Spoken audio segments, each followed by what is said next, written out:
What's up, everybody? This video is to show off RatBass. RatBass is a monosynth that I programmed back in the day for the now defunct Bit Voltage Sound Collective.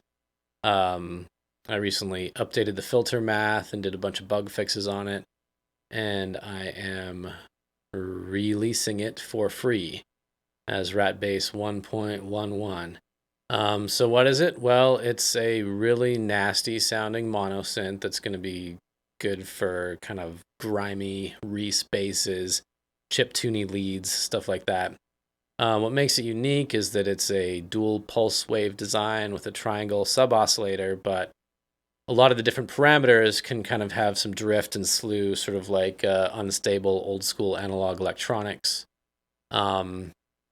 And there's just some really kind of grimy distortion circuits in there that you can activate. So I'm just going to go ahead and hit play here and give you a quick tour of how it works.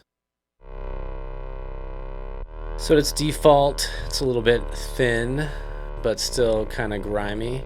The first thing you're going to want to do when you're designing your bass sounds or leads or whatever it is, probably mess around with the pulse widths here. So it's an XY controller because you're controlling the pulse widths of the two pulse oscillators. So I'm just going to move that till I'm satisfied with the timbre. There we go. So already it's sounding a little more massive.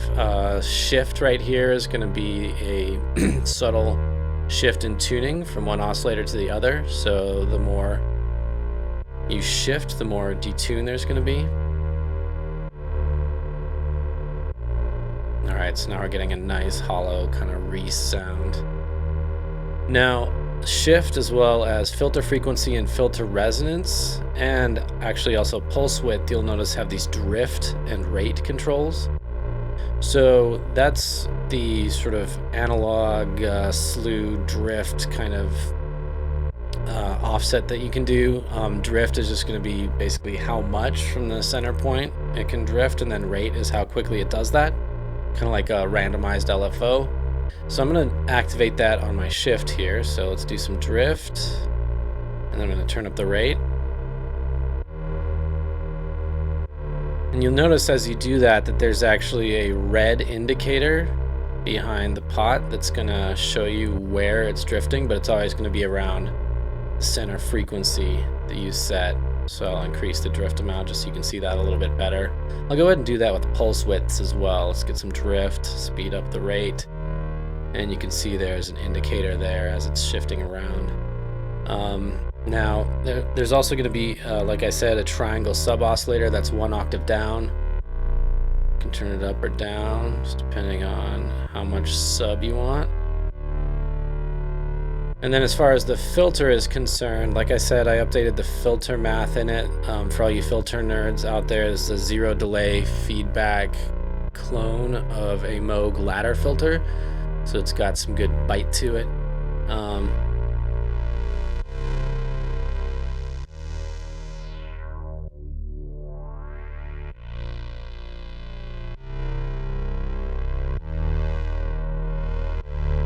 And again, the frequency and the resonance of the filter can drift if you want it to. Subtle amount or a lot. Okay, now as far as the filter is concerned, you'll also notice that there's this filter envelope right here. You can turn it on or off and then select the overall filter envelope amount. So if I toggle that on and increase the amount, let's start off from a lower center frequency, maybe a slower attack on it. A little more resonance, you can hear that. Okay, so you can get that kind of gliding filter sound if you want to. Go ahead and turn that off for now. Going for just kind of a massive bass sound here, so I don't really want to hear the filter moving, but it is an option. There's a chorus circuit right here, which can really kind of fatten things up. I'm going to go ahead and increase the modulation, the depth of the modulation, and feed is going to be the feedback on the chorus.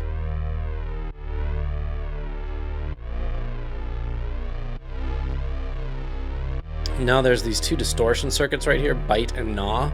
Nah is going to be sort of a chorus overdrive, so when I activate it, you'll really hear it.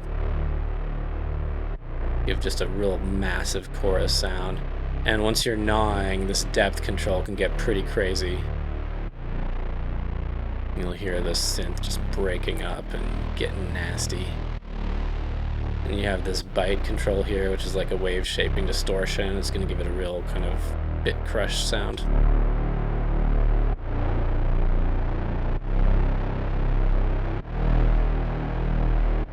Amplitude envelope, hopefully y'all know how one of those works. And then also there's a glide control, so if you want to have a little bit of glide between your notes, you can turn that on.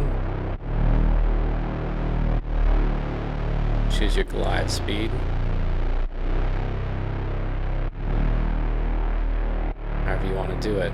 So yeah, it's just a real kind of beastly mono synth that gives you a lot of low-end grit. But you can also, like I said, use it for leads. Whatever you want to do. It is totally free. I'll put the link in the description. So go ahead, download it, check it out. As long as you have Max for Live, you're going to be good to go to try this thing out. Go ahead and trigger a scene with a lead here. Here we go.